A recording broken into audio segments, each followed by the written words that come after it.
أعوذ بالله من الشيطان الرجيم بسم الله الرحمن الرحيم فلما فصل طالوت بالجنود قال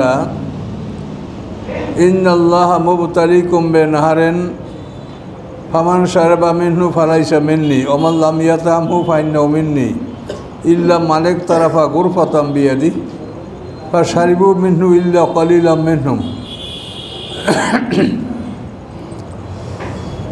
সম্মানিত সুধীমণ্ডলী, আসসালামু আলাইকুম রহমতুল্লাহ। আমরা সূরাতুল বাকারার 149 নম্বর আয়াত থেকে আলোচনা শুরু করছি। আমরা গত সপ্তাহে আলোচনা করেছিলাম যে পয়গম্বর শামুবিল আলাইহিস সালামের দোয়ায় আল্লাহ তাআলা তালুতকে বাদশাহ মনোনয়ন দিয়েছেন এবং তার অধীনে যুদ্ধের জন্য আল্লাহ যেতে আদেশ করেছেন। তো এই তালুত যখন সৈন্য বিন্যস্ত করতেছিলেন তখন দাউদ আলাইহিস সালাম যিনি জালুত বাদশাকে হত্যা করবেন উনি মাঠে ছিলেন না।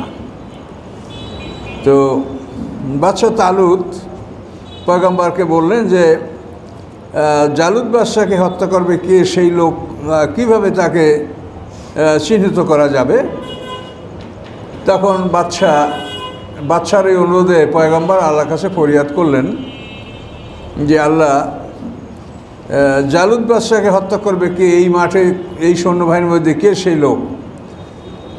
তখন আল্লাহ বললেন যে তোমাকে পরীক্ষা করার জন্য একটা বস্তু দিব, একটা তেলের পাত্র দেওয়া হবে, এই তেলের পাত্রটা তেল ভরা তুমি সৈন্যদের মাথায় রাখবে, যার মাথায় তেলটা টকবক করে ফুটবে সেই জালুত বাদশাকে হত্যা করবে।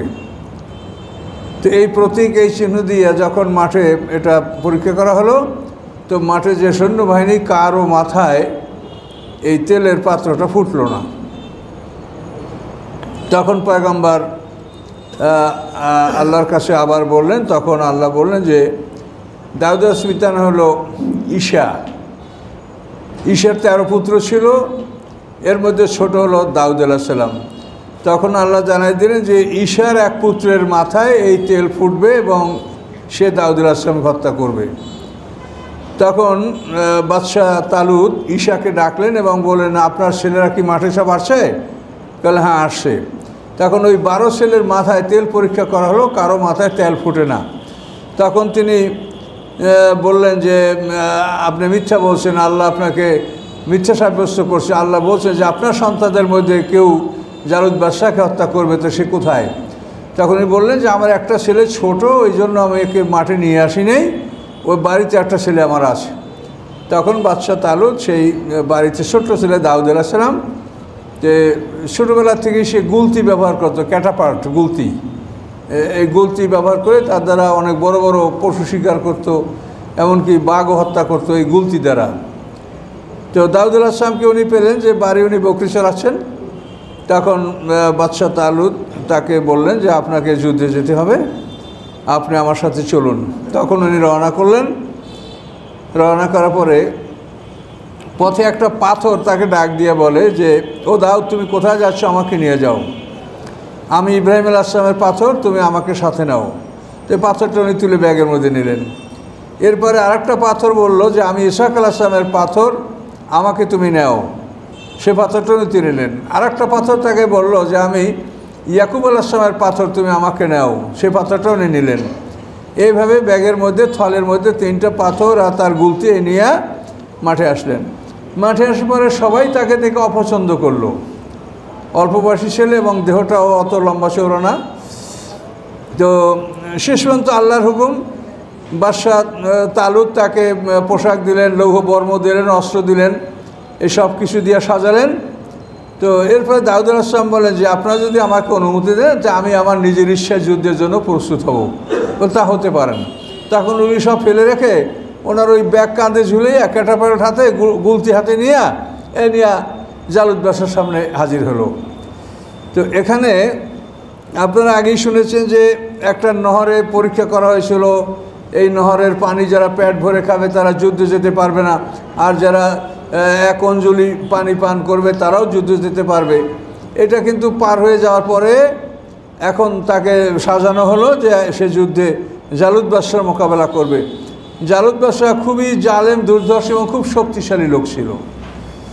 এখন তাফসিরের কথাগুলি অনেক সময় আমাদের কাছেও একটু অতিরঞ্জিত মনে হয়। তাফসিরে বলা আছে যে সে মাথায় একটা হেলমেট পরতো, তার ওজন ছিল 400-র ওপর। 400 তো নয়, 400 কেজি, সেটা একটু কম কিন্তু অনেক। তো এই জালুত বাদশার সামনে দাউদ আলাইহিস সালাম গেলেন। তো দাউদ আলাইহিস সালাম যাওয়ার পরে জালুত বাদশা তাকে বলল যে তুমি এখানে কেন আসছো? বলে আপনার সাথে আমি লড়াই করবো। বল লড়াই করতে কী নিয়ে আসছো? যে এই যে আমার গুলতি। তো ওই উনি যে 3টে পাথর নিয়েছিলেন, এই পাথর 3টে আল্লাহর হুকুমে একটা পাথরে পরিণত হয়েছে। তো বাদশা জালুত বলে যে তুমি কি বোকার মতো কথা বলছো, এগুলো নিয়ে তো মানুষ কুকুর তাড়ায়, এ গুলতি দিয়ে পাথর মেরে কুকুর তাড়ায়। তো বলছে তুমি কুকুরের সেই তো অদম, তোমার সাথে আমি এই দিয়ে লড়াই করবো। এরপরে দুজনের মধ্যে মল্লযুদ্ধ শুরু হলো। তো এরপরে দাউদ আলাইহিস সালাম যখন ওই পাথর তিনি আল্লাহর নাম নিয়ে সারলেন ক্যাটাপাল্ট দ্বারা, গুলতি দ্বারা, তো ওই পাথরটা ঘুরতে ঘুরতে ওর হেলমেটের ছিদ্র নাই, তো নাকের ছিদ্র যেখান থেকে শ্বাস প্রশ্বাস বের হওয়ার ছিদ্র রাখা হয়েছে, ওই নাকের ছিদ্র দিয়া এই পাথরটা ঢুইকা মস্তিষ্ক ভেদ করে পিছনে আরও 30 জন লোক এই একই পাথরে আঘাতে নিহত হয়। এবং কোরআনের ভাষায় স্পষ্ট বলা আছে ও কতালা দাউদ ও জালুতা, যে দাউদ আলাইহিস সালাম জালুত বাদশাকে হত্যা করেছিল। এই ঘটনা এখানে বলা হয়েছে, পিছনে আপনারা শুনতে পেয়েছেন যে ওই ওদের তাবুতের কথা। এরপরে জালুত বাদশার এই ইতিহাস আল্লাহ এখানে উল্লেখ করেছেন। তো এখন ফালাম্মা ফাসালা তালুত বিল জুনুদে, অতঃপর তালুত বাদশা যখন সৈন্যবাহিনী নিয়ে রওনা করলো, কলা ইন্নাল্লাহ মুবতালিকুম বিনাহারিন, নিশ্চয় আল্লাহ তাআলা তোমাদেরকে একটা নহরের মাধ্যমে পরীক্ষা করবেন। ফামান শারাবা মিন্নু ফালাইসা মিন্নি, ওই নহর থেকে যারা পেট ভরে পানি পান করবে সে আমার দলভুক্ত থাকবে না। অমান লাম ইয়াতহু ফাইন্নাহু মিন্নি, পানি যে পান করবে না সে আমার দলভুক্ত থাকবে। কিন্তু ইল্লা মানেক তরফা গোরফাতাম বিয়াদি, 2 হাতের 1 অঞ্জলি ভরে যদি পানি পান করে সেও যুদ্ধে আমার সাথে অংশগ্রহণ করতে পারবে, কিন্তু পেট পুরে পানি পান করলে আর তারা পারবে না। তো এখন আল্লাহ বলেন ফাশারিবু মিনহু ইল্লা কালিলাম মিনহুম, সৈন্যবাহিনীর অধিকাংশই পানি পান করলো, অল্প সংখ্যক ছাড়া।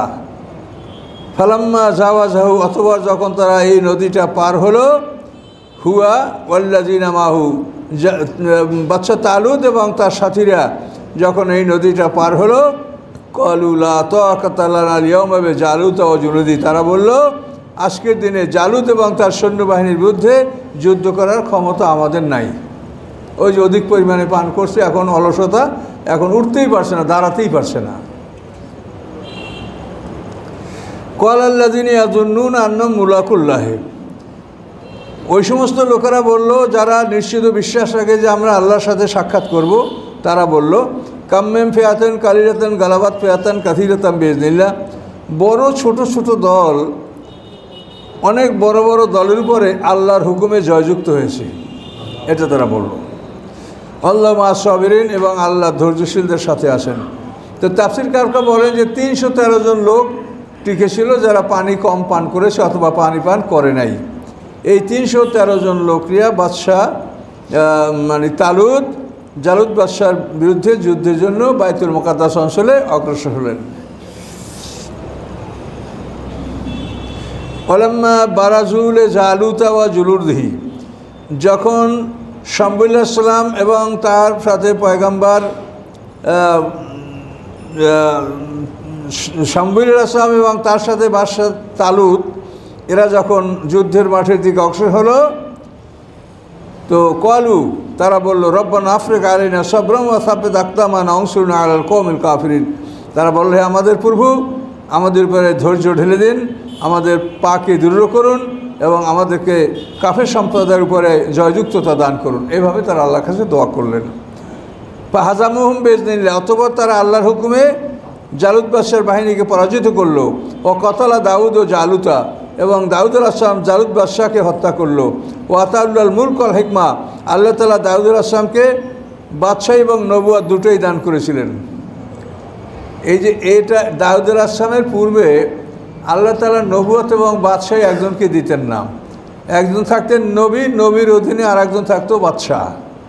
যেমন মুসা আলাইহিস সালাম পয়গম্বর, তার অধীনে হারুন আলাইহিস সালাম ছিলেন প্রশাসক বা সেনাপতি। আর এখানেও শামুবিল পয়গম্বর, তার অধীনে বাদশাহ ছিলেন তালুত। কিন্তু এইখানে এসে আল্লাহ বলেন দাউদ আলাইহিস সালামকে একই সঙ্গে আল্লাহ তাআলা নবুয়ত এবং বাদশাহী দুটোই আল্লাহ দাউদ আলাইহিস সালামকে দান করেছেন। ওয়াল্লামু মিম্মা ইয়াশা, এবং আল্লাহ যা চাচ্ছেন, যা চেয়েছেন তার থেকেই তাকে শিখিয়েছেন। আল্লাহ বলেন আল্লাহ দাফুল্লাহ নাসা বাযুম বিবাযিন লা ফাসাদাতিল আরদ। আল্লাহ যদি একদল মানুষ দ্বারা অন্য একদল মানুষকে প্রতিহত না করতেন, তো এই পৃথিবীটা ধ্বংস হয়ে যেত। কোনো একটা দল যখন বেশি বেড়ে যায়, তখন অন্য একটা দল দিয়ে আল্লাহ তাআলা তাদেরকে প্রতিহত করেন। এটা না করলে পৃথিবীটা ধ্বংস হয়ে যেত। যারা বাড়ছে, জুলুম করছে, তারা আরও জুলুম করে পৃথিবীটা বিনষ্ট করতো। এই জন্য আল্লাহ বলেন যে কোনো এক পর্যায়ে আমি এক জালেম দ্বারা অন্য জালেমকে আমি দফা করি, মানে প্রতিহত করি, ফলে পৃথিবী শৃঙ্খলা বজায় থাকে। ওয়ালাউলা দাফুল্লিন নাসি বাযুম বিবায, আল্লাহ যদি একদল দ্বারা অন্য দলকে প্রতিহত না করতেন, লা ফাসাদাতিল আরদ, তাহলে পৃথিবী ধ্বংস হয়ে যেত। ওয়ালাকিন্নাল্লাহ যু ফাদলিন আলাল আলামিন, বরং আল্লাহ তাআলা তার সৃষ্টিকুলের উপরে তিনি দয়ালু, এই জন্য তিনি এক দলকে দিয়ে অন্য দলকে প্রতিহত করে থাকেন। এটা হলো আল্লাহর বিধান। তো এই কাহিনীগুলো আল্লাহ আমাদেরকে বলছেন এজন্য যে আমাদের এর থেকে শিক্ষণীয় আছে। যে এখানে দেখেন ওরা বড় একটা বাহিনী, তো এরা খুব ছোট বাহিনী। তো এরা যুদ্ধে অংশ করার আগেই বলল কাম্মেম ফিয়াতেন কালিলাতেন গালাবাত ফিয়াতান কাসিরাতাম বিইজনিল্লাহ, বহু ছোট ছোট দল বড় দলের উপরে জয়যুক্ত হয়েছে এবং আল্লাহর রহমতে এটা হবে। বদরের যুদ্ধেও দেখেন এরা 313 জন, যাদের কাছে অস্ত্রশস্ত্র ছিল না, খুব সামান্যই অস্ত্র, নগণ্য। আর ওরা কিন্তু সম্পূর্ণ 1000 ক্যাভালরি, সম্পূর্ণ 1000 ঘোড়সওয়াররা ছিল, একই এলাকার মানুষ। এমন না যে ওরা পাঠান আর এক দল দুর্বল, তা না, দুইটা একই এলাকার মানুষ। যারা হিজরত করছে তারাও মক্কার লোক, আর যারা আবু জাহেলের বাহিনী আসছে বদরে তারা উভয় কিন্তু একই এলাকার লোক, একই ধরনের গুণ ক্ষমতা সম্পন্ন, একই শক্তি সম্পন্ন মানুষ। কিন্তু ওরা 1000 লোক ক্যাভালরি, ওরা ঘোড়সওয়ার ছিল, ওরা 313 জন মানুষের কাছে ওরা পরাজিত করলো, 313 জন আসলে পরাজয় বরণ করলো। এখনও পৃথিবীতে যে অবস্থা, এতে মুসলমানরা কোনোদিন সংখ্যাগরিষ্ঠতা লাভ করতে পারবে না। কোরআনে আল্লাহ যে সংখ্যার কথা বলেছেন যে যুদ্ধ করতে হলে তোমাদের শত্রুর সংখ্যার 3 ভাগের 1 ভাগ হতে হবে, এটা আল্লাহ কোরআনে বলেছেন।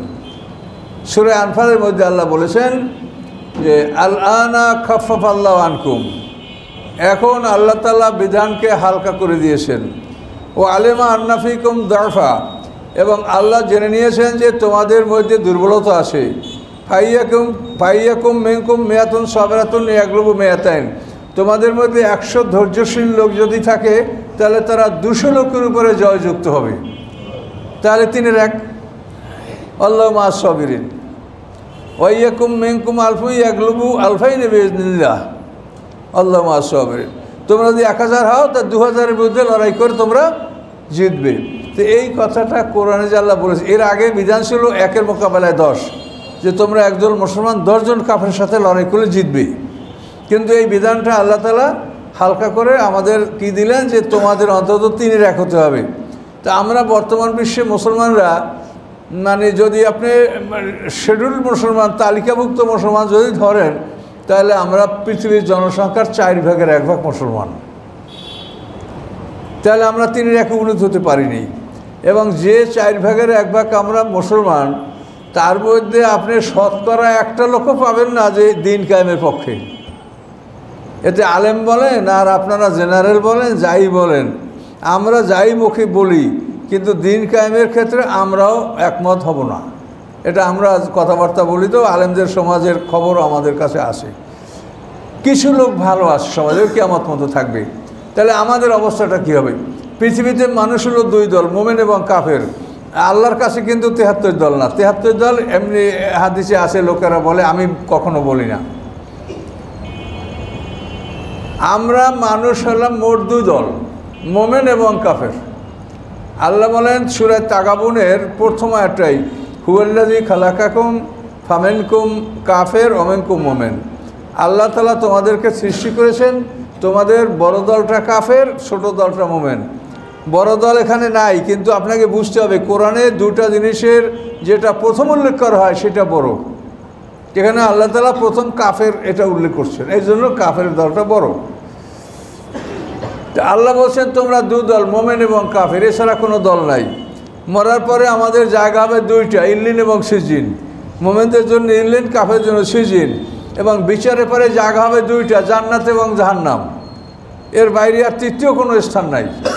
তাহলে আমরা ৭৩ দল ৭২ দল কোথায়? তা কোথায় কে থাকবে? এর চূড়ান্ত ফয়সালা কি, ঠিকানা কি?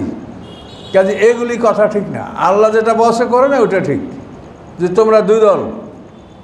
যারা লা ইলাহা ইল্লাল্লাহ বলো তারা যে দলই হও তোমরা মুসলমান। আর এই লা ইলাহা ইল্লাল্লাহ যারা বলে না তারা যে দলই হোক, তাতে হিন্দু, বৌদ্ধ, খ্রিস্টান, যাই তোমরা বলো ও সব মিলেয়া কাফের। আর তোমরা লা ইলাহা ইল্লাল্লাহ বলেছ সবাই মিলে তোমরা মোমেন। কিন্তু পরীক্ষা করা হবে, পরীক্ষায় পাশ করলে জান্নাত পাবে। মোমেন ঠিক তোমরা, কিন্তু পরীক্ষা ছাড়া গ্রহণ করা হবে না, এটা আল্লাহ কোরআনে বলে দিয়েছেন। কাজে এই জন্য আপনি এক কথায় যারা লা ইলাহা ইল্লাল্লাহ বলে তাদেরকে মোমেনের ভিতরে আপনি ধরবেন। এখন পরীক্ষায় পাশ কে করবে না করবে সেটা হলো তার ব্যাপার আর আল্লাহর ব্যাপার। কি কথা বুঝেছেন? এই পরীক্ষার প্রশ্নপত্র হচ্ছে আল কোরআন, উত্তরপত্র গলায় লটকানো আমলনামা। শিক্ষক হচ্ছেন মুহাম্মদ সাল্লাল্লাহু আলাইহি সাল্লাম। শিক্ষকের থেকে শিক্ষা গ্রহণ ছাড়া কোনো মানুষ সঠিক জ্ঞান অর্জন করতে পারে না। আমি কথাটা আপনাদেরকে বারবার স্মরণ করে দিচ্ছি। দেখেন যে মানুষে যে বই লেখে, এই যে স্কুল কলেজ ভার্সিটি যে বই পুস্তকগুলো মানুষে লেখে, কিন্তু এই মানুষের লেখা বইপত্রগুলি ছেলেদেরকে দিয়া যদি দেওয়া যায় তোমাদের এটা ছিল, এটা পড়ো, পরীক্ষা দিও, তা পাশ করবে ছেলেরা? ডাক্তার ইঞ্জিনিয়ার হবে? তো মানুষের লেখা বই মানুষে বোঝে না। শিক্ষক লাগে, একাডেমিক ইনস্টিটিউশন লাগে, হ্যাঁ, টিচার লাগে, তারপর পড়ায়, তারপর রেগুলার ক্লাস করলে তারপর বোঝে।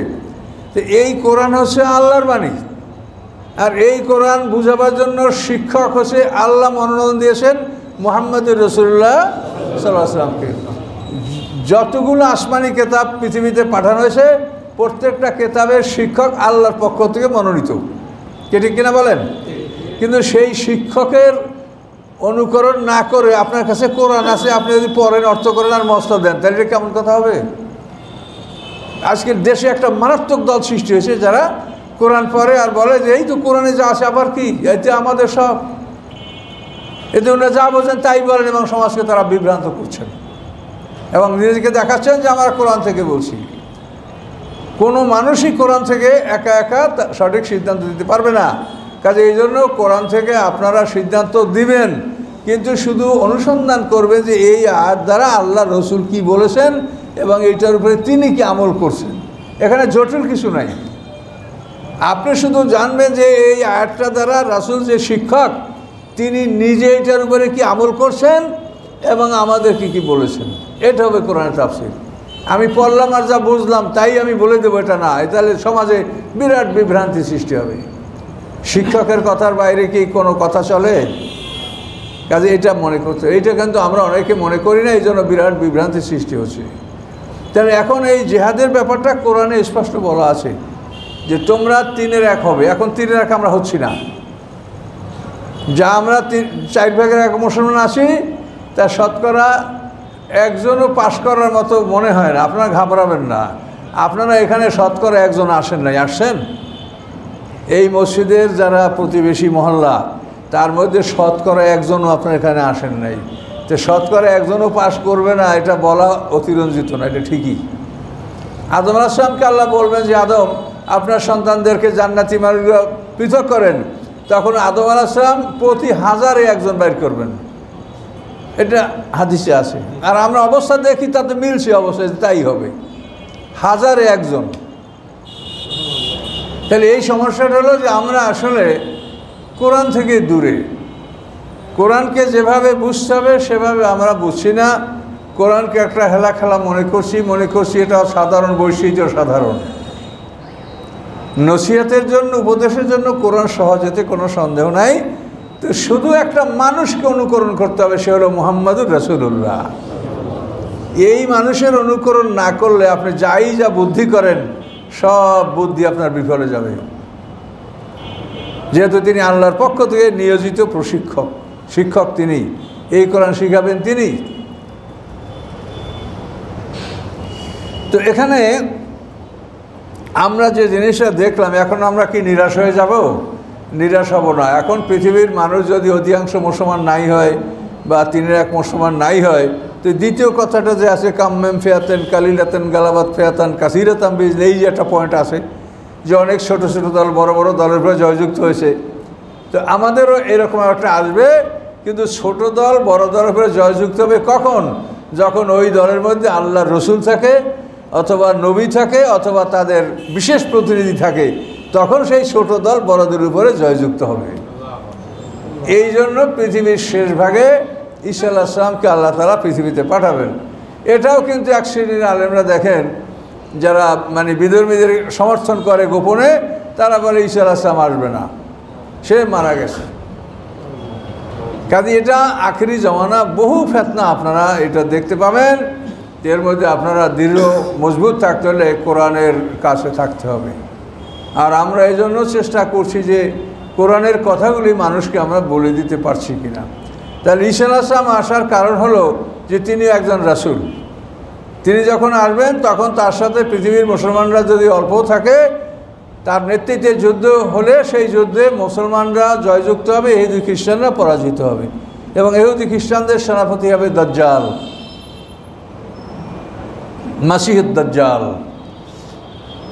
মাসি মানে সত্যবাদী আর মাসি মানে মিথ্যাবাদী, এটা লোকাতে আজদাদ বলা হয়, একই শব্দে বিপরীত অর্থ। মাসিহুদ দাজ্জাল মানে মিথ্যাবাদী দাজ্জাল, আর মাসি ঈসা মানে সত্যবাদী ঈসা আলাইহিস সালাম। তো এই জন্য আমরা হতাশ হব না, আমরা লাইনে থাকলে ইনশাল্লাহ জয়যুক্ত হব। ডিরেইলড হওয়া যাবে না, লাইনচ্যুত হওয়া যাবে না, লাইনে থাকতে হবে।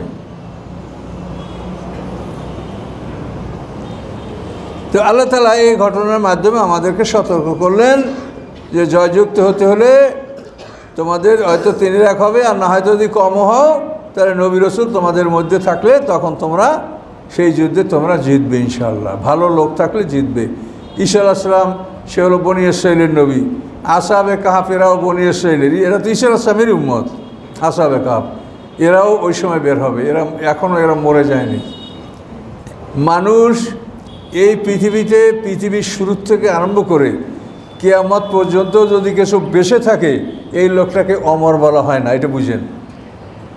এই যারা ঈসা আলাইহিস সালামের বিপক্ষে কথা বলে, তারা বলে যে আল্লাহ বলছে হে রাসূল আপনার পরে কেউ অমর হবে না, তাহলে আপনি মরার পরে কি কেউ অমর হবে? হ্যাঁ, ওমা জাআলনা লিবাশারিন মিন ক্বাবলিকাল খুলদা, আপনার পূর্বে কোনো মানুষকে আমি অমর বানাই নেই।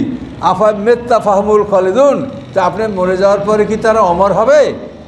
এই আয়াত দ্বারা বোঝাতে চায় যে আল্লাহ বলছেন আপনার আগে কেউ অমর ছিল না, আপনি মরার পরেও কেউ অমর হবে না। তো কথা তো ঠিকই আছে, তো অমর কাকে বলে সেটা আপনি বুঝবেন না। অমর হলো এই পৃথিবীতে আমরা আছি, কিয়ামত হবে, সব মরবে, সবাই মরার পরে হাসরের ময়দানে আমরা উঠব। তো এই যে সামনের মরণ, এই মরণটাকে যে এড়াতে পারবে সে হবে অমর, কিন্তু এটা আমরা কেউ এড়াতে পারবো না। এটা ঈসা আলাইহিস সালাম এড়াতে পারবে না, সে কিয়ামতের আগে মরবে। ওই আসহাবে কাহফ আসে, ওরা ঘুম থেকে উঠবে, কিন্তু কিয়ামতের আগে তারা মরবে।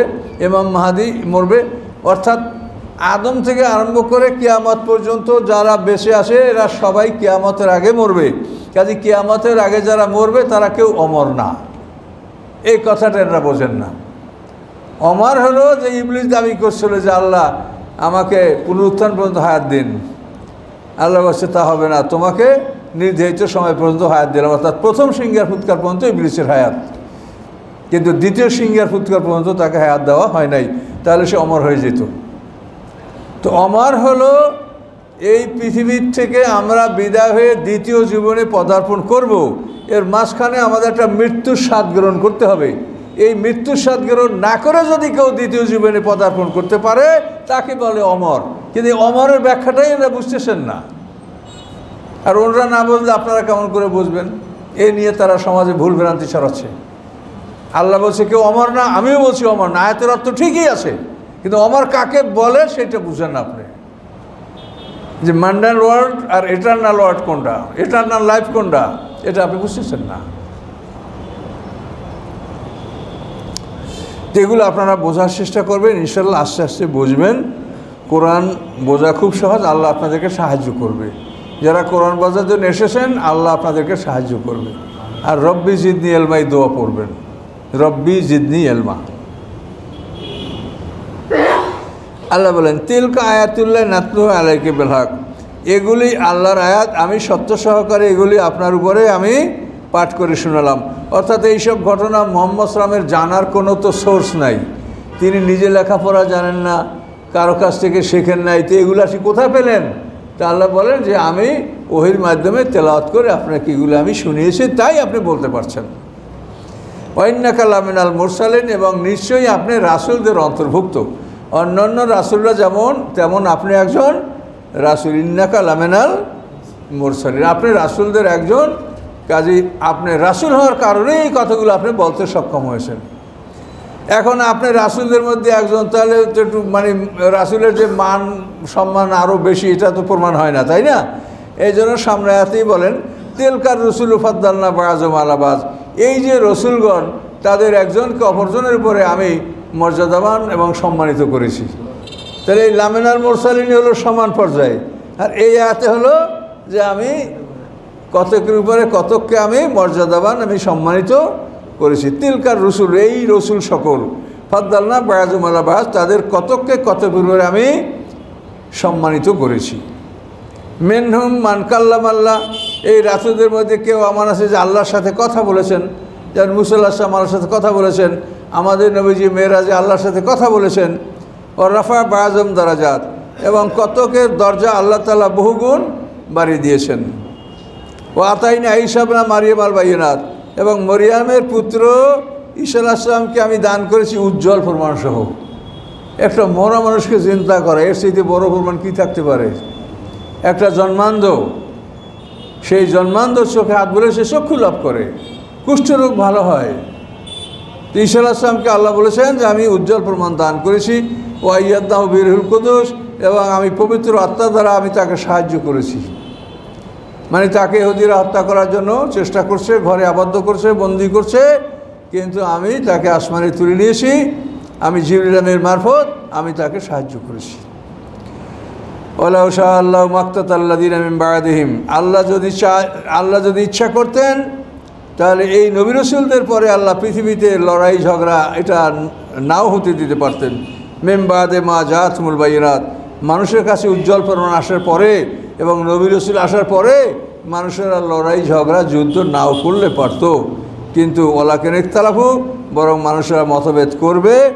মতভেদ করলে কী হবে? ফামিনহুম মান আমানা, এই মতভেদকারীদের মধ্যে একদল তো আল্লাহর উপরে বিশ্বাস স্থাপন করবে, ওয়ামিনহুম মান কাফার, এবং একদল অবিশ্বাস করবে। মতভেদ করে মানুষেরা দুই দলে বিভক্ত হয়ে যাবে, মুমিন এবং কাফের, এর বাইরে নাই কিছু। দেখেন ওয়ালাউ শাআ আল্লাহু মাক্তাতালু, আল্লাহ ইচ্ছা করলে তারা লড়াই ঝগড়া নাও করতে পারতেন, কিন্তু ওয়ালাকিন্না ইয়াফআলু মা ইউরিদ, বরং আল্লাহ করেন যা ইচ্ছা করেন। এখানে আপনি যদি বলেন যেটা আল্লাহ কেন করলেন, তা এটা কেন বলার অধিকার আপনার আমার নাই, যেহেতু তিনি আগেই বলেছেন লা ইউসালু আম্মা ইয়াফআলু হুম ইউসালুন, তিনি যা করেন তিনি জিজ্ঞাসিত হন না, তোমরা জিজ্ঞাসিত হবে।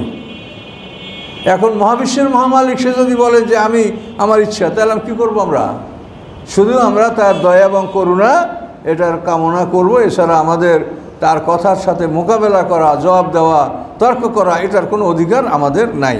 এজন্য আল্লাহ বলছেন ওয়ালাকিন্নাল্লাহ ইয়াফআলু মা ইউরিদ, আল্লাহ চান যা তিনি ইচ্ছা করেন। তো তার ইচ্ছাটা কি বুঝতে পারছেন? ইচ্ছাটা হলো এই মহাবিশ্বের মহামালিক সে একটা জিনিস ভালোবাসেন, সেটা কি? নিজে বলেছেন ইন্নাল্লাহ ইউহিব্বুল্লাযীনা ইউকাতিলুনা ফি সাবিলিহি সাফফান কান্নাহুম বুনিয়ানুম মারসুদ। আল্লাহ তাআলা ভালোবাসেন ওই সমস্ত মানুষদেরকে যারা আল্লাহর রাস্তায় সীসাঢালা প্রাচীরের মতো মজবুত দৃঢ় অবস্থায় থেকে যুদ্ধ করে। এই যুদ্ধ দেখতে আল্লাহ ভালোবাসেন। এখন আল্লাহ যুদ্ধ দেখতে ভালোবাসেন, এখানেও বললেন যে আল্লাহ যা ইচ্ছা তাই করেন, এখানে তো আমাদের কোনো ইখতিয়ার নাই, কিন্তু যুদ্ধ ভালোবাসেন এই জন্য তিনি আমাদেরকে বড় পুরস্কার ঘোষণা করেছেন যে আমার পক্ষে যদি তোমরা লড়াই করো তো মরার পর থেকেই তোমাদেরকে আমি নিয়ামত দিতে শুরু করব, মরার পর থেকেই তোমাদেরকে আমি নিয়ামত দিতে শুরু করব। যদিও তখন তোমরা সরাসরি জীবিত থাকবে না, তোমাদেরকে ডিটাচ করে রাখা হবে, পদার্থের দেহটা পৃথিবীতে, আর উন্নত দেহ যেটা নফসে মুতমাইন্না লাওয়ামা আমরা রুইটা ইন্দ্রিয়ে থাকবে, কিন্তু আমি তোমাদেরকে পুরস্কার দেব, আর আমার বিপক্ষে যারা লড়বে তাদেরকে আমি শাস্তি দেব। তো এখন আল্লাহ তাআলা যা ইচ্ছা তাই করেন, এখানেও তা বলা আছে আর ওখানেও বলা আছে যে আমাকে কেউ জিজ্ঞাসা করার ক্ষমতা রাখে না, আমি কি ভালোবাসি? যুদ্ধ, যুদ্ধ দেখতে আল্লাহ ভালোবাসেন। এখন আল্লাহ যুদ্ধ দেখতে যদি ভালোবাসেন তাহলে দুইটা দল না হলে কি যুদ্ধ হবে?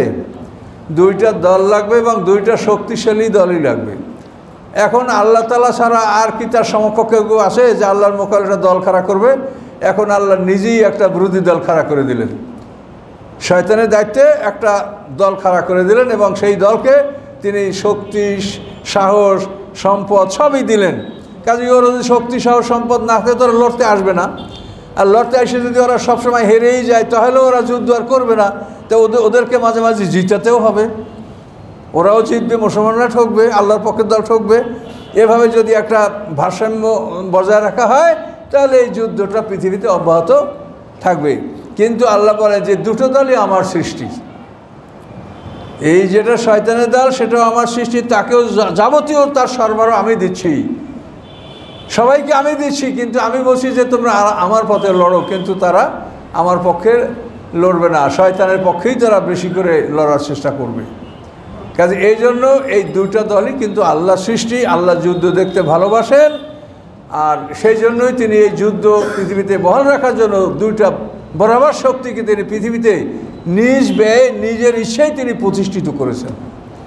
কেউ যেন মনে না করেন যে ভালো কাজ আল্লাহ করে, মন্দ কাজ শয়তানে করে, নাউজুবিল্লাহ। শয়তানের কোনো ক্ষমতা নাই, এটা আল্লাহ দিয়েছেন। এই দুইটা পক্ষকে পৃথিবীতে রেখে তিনি হক ও বাতিলের যুদ্ধ এটা তিনি দেখতে চান, এটা আল্লাহর ইচ্ছে, এখানে আমাদের কিছু বলার নাই। তবে আমরা যদি এটা মেনে নেই তা আমরা বড় পুরস্কার লাভ করব।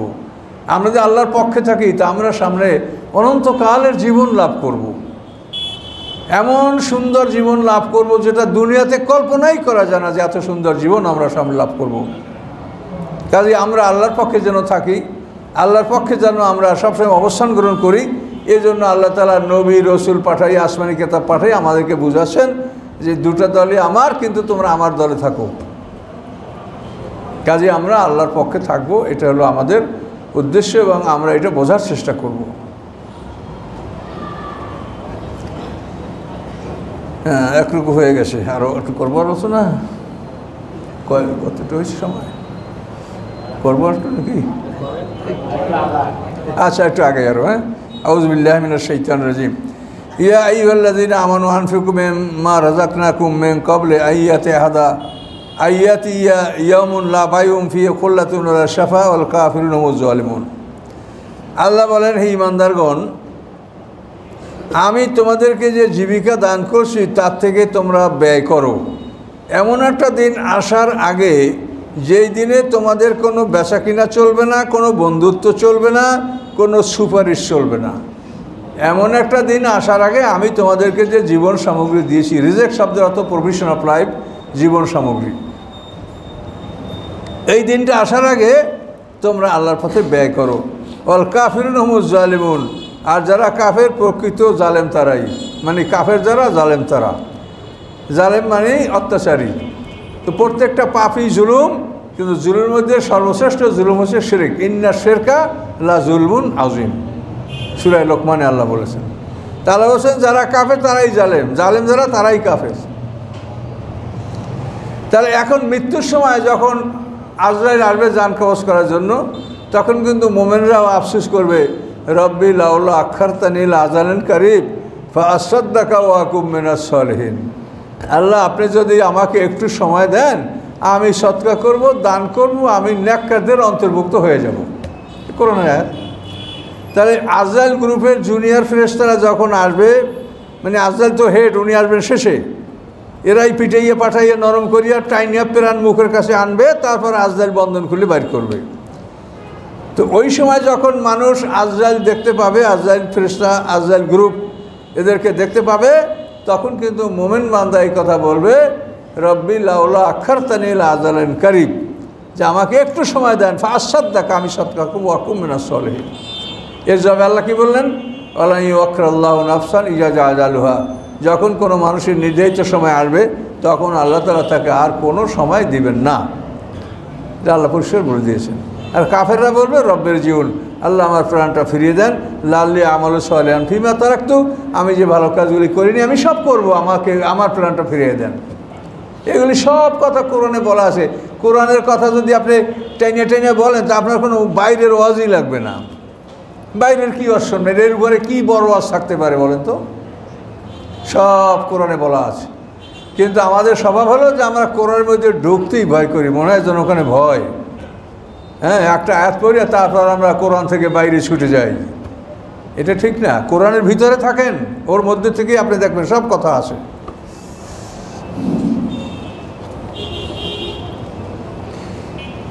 এখন আল্লাহ তাআলা তার পরিচয় দিচ্ছেন। এক পরিচয় তো পাইলেন যে তিনি যা করেন তাকে কেউ জিজ্ঞাসা করার ক্ষমতা রাখে না, অন্য সবাইকে জিজ্ঞাসা করে, এটা আল্লাহর পরিচয়। আচ্ছা, এখানে এবার আল্লাহ তার পরিচয় দিচ্ছেন, আল্লাহু লা ইলাহা ইল্লাহু, তিনি আল্লাহ, এমন আল্লাহ যে তিনি ছাড়া কোনো মাবুদ নাই, তিনি ছাড়া কোনো ইবাদতের উপযোগী নাই। তিনি কি হাইয়ুল কাইয়ুম, চিরঞ্জীব, সর্বদা দণ্ডায়মান। কাইয়ুম মানে এভার রেডিও, সর্বদা দাঁড়ানো। যে বিমানের পাইলট এবং বড় বড় জাহাজের যে পাইলট যারা, তাদের জন্য সিট থাকে না, দাঁড়াইয়ে বিমান চালায়। বসলে যদি ঘুম আসে বসতে দিবে না, ওই জন্য ওদের সিট থাকে না। তো এখন দেখেন আল্লাহ বলছেন যে আমি দাঁড়ানো। কাইয়ুম মানে দাঁড়ানো। এর অর্থ কি? এভার রেডি, আমি সব সময় আমি প্রস্তুত। কে কোথায় ডাক দেয়, কে কোন বিপদে পড়েছে, কার কি সমস্যা। ইউনূস নবী মাছের পেটে ঢুকে গেল, মাছটাকে সমুদ্রের তলদেশে নিয়ে গেল, সেইখানে বসে অন্ধকারে ইউনূস আলাইহিস সালাম ডাক দিলেন, আল্লাহ বলেন আমি তার ডাকে সাড়া দিলাম। আল্লাহ যদি ঘুমাই থাকতো তো ইউনূস নবীর মাছে গেলার পরে সাড়া দিতে পারতো আল্লাহ? হ্যাঁ, তো বলেন তো। আল্লাহ বলেন আমি ঘুমাই না, আমি ঘুমালে আম্মা ইয়াজিবুল মুত্তাররা, বিপদে পড়ে যারা ডাকে তার ডাকে কে সাড়া দিবে? আল্লাহ বলছেন কোরআনে যে আমি যদি ঘুমাই তো যারা বিপদে পড়ে ডাকবে তাদের ডাকে কে সাড়া দিবে? কে আছে? কেউ নাই। এই জন্য তিনি ঘুমান না। লা তাখুযু সিনাতুন ওয়ালা নাওম, নিদ্রা তন্দ্রা তাকে স্পর্শ করে না। স্লাম্বারিং, ডোজিং, ঝিমানো, এ কোনোটাই আল্লাহকে স্পর্শ করে না। কীভাবেই আল্লাহ, এই আল্লাহই আল্লাহ সম্পর্কে জানেন, আমরা বুঝি না। লাহু মাফিস সামাওয়াতি ওয়া মাফিল আরদ, আকাশ পৃথিবী এবং মাঝখানে যা কিছু আছে সব কিছুর মালিক তিনি, এটা নিশ্চিত। আমরা কেউ মালিক না, আমরা কিছুদিনের জন্য নিযুক্ত আল্লাহর পক্ষ থেকে এজেন্ট। এরপরে আমাদেরকে ডাক দিলে সব ফেলাইয়া চলে যাইতে হবে, কিছু গুছিয়ে যাবে এমন কোনো ক্ষমতা নাই।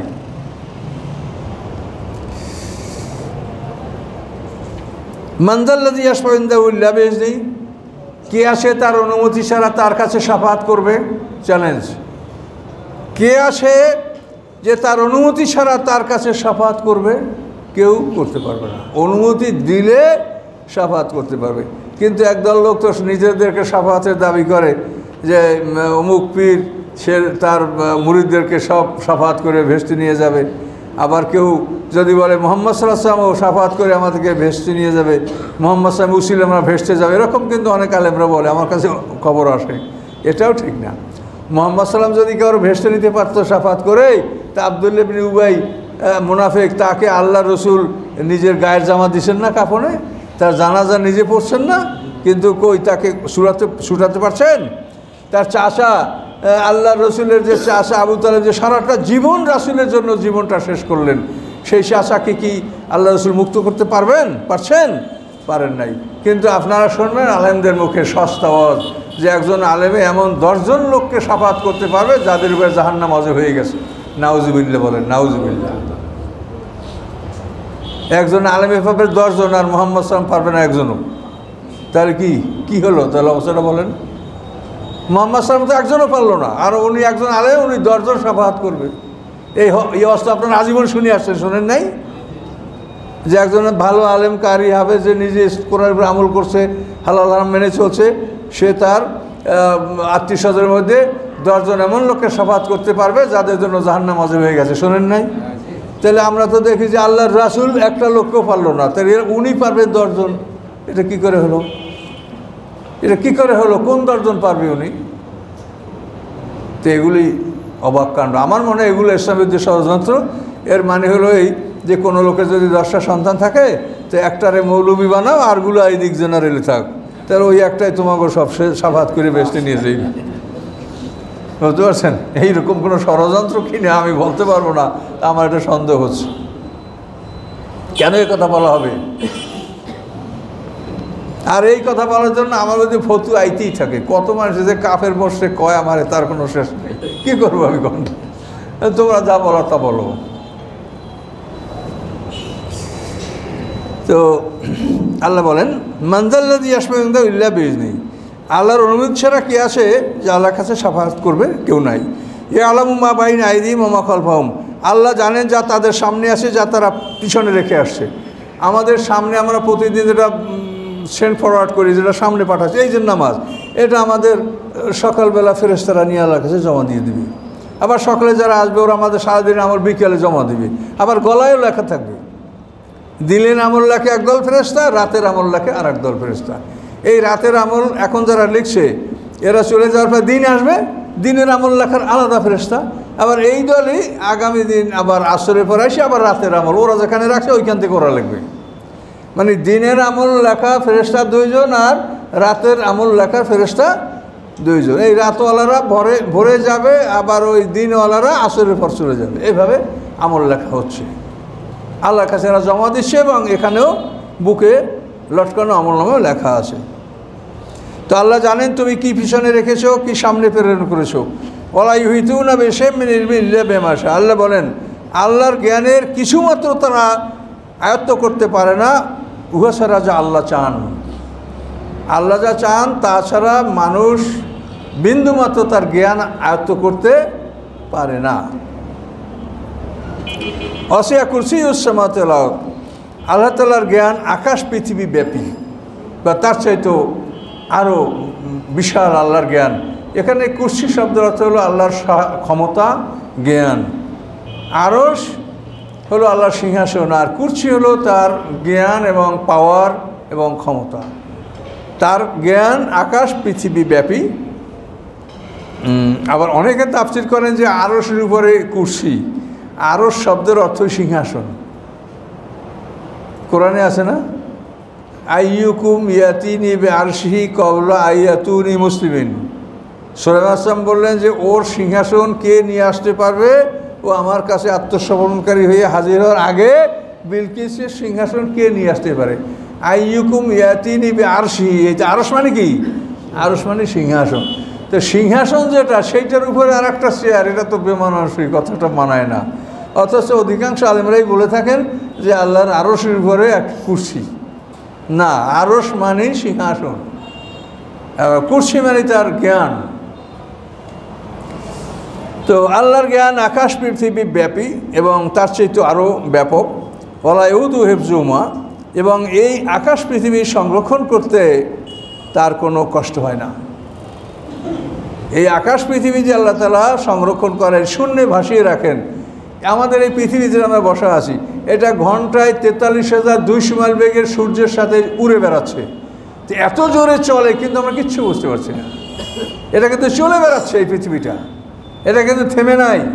অকুল্লুন ফি ফালাকি ইয়াসবাহুন, আল্লাহ বলেন প্রত্যেকটা এই আকাশে উড়ে বেড়াচ্ছে। গ্রহ নক্ষত্র যা দেখেন সবগুলি শূন্যে উড়ে বেড়াচ্ছে। এই শূন্যে কীভাবে আল্লাহর হুকুমে আল্লাহ রেখেছেন, শুধু আমরা এতটুকু বুঝি যেগুলি মানে চুম্বকের মধ্যে সাসপেন্ডেড, ঝুলন্ত, একটার থেকে আরেকটা টানে, এবং চুম্বক একটার সাথে একটা টানা টানা রেখে এই শূন্য সবগুলি ঝুলে রেখেছে।